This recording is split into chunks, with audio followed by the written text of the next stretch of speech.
importance au premier témoin.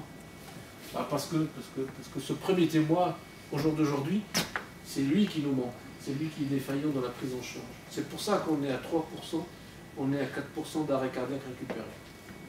D'accord? Le jour où on aura le premier témoin qui fera les bons gestes en attendant l'arrivée des secours organisés, là on va monter en flèche. Donc retenez ça, c'est vous qui sauvez le patient, c'est pas nous. Okay.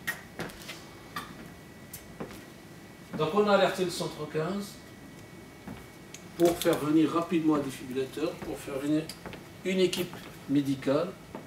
Ça m'a aidé à identifier l'arrêt cardiaque si je n'ai pas pu l'identifier avec le médecin au téléphone. D'accord ?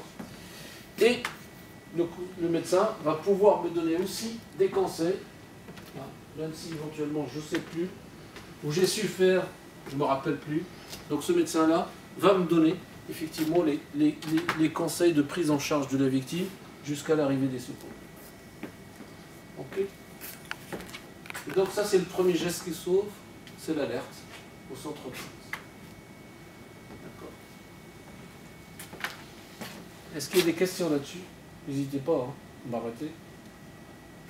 Je dirais qu'il y a une chose importante, et donc avec les rumeurs qui circulent dans l'opinion publique et aussi dans le monde du foot, il ne faut pas avoir peur de dire je ne suis pas sûr de savoir faire donc je ne touche pas. Ça on peut vous le reprocher, donc même au niveau pénal. Donc mon assistant à personne en danger, donc il vaut mieux y aller, même si on va pas vous demander de sauver forcément la personne, de faire bien, etc. Il faut faire. Il ne faut pas rester, il ne faut pas hésiter, il faut y aller tout de suite. Et ça, le temps de l'hésitation peut être fatal. Ça me semble capital de faire passer cette parole-là. Il faut y aller. Donc le premier geste, c'est alerter. Alerter le centre 15. Le deuxième geste, on l'a dit tout à l'heure, tout de suite. Les compressions thoraciques. Qu'on soit bien d'accord sur les compressions thoraciques. Elles servent à faire quoi? Ventiler. Juste.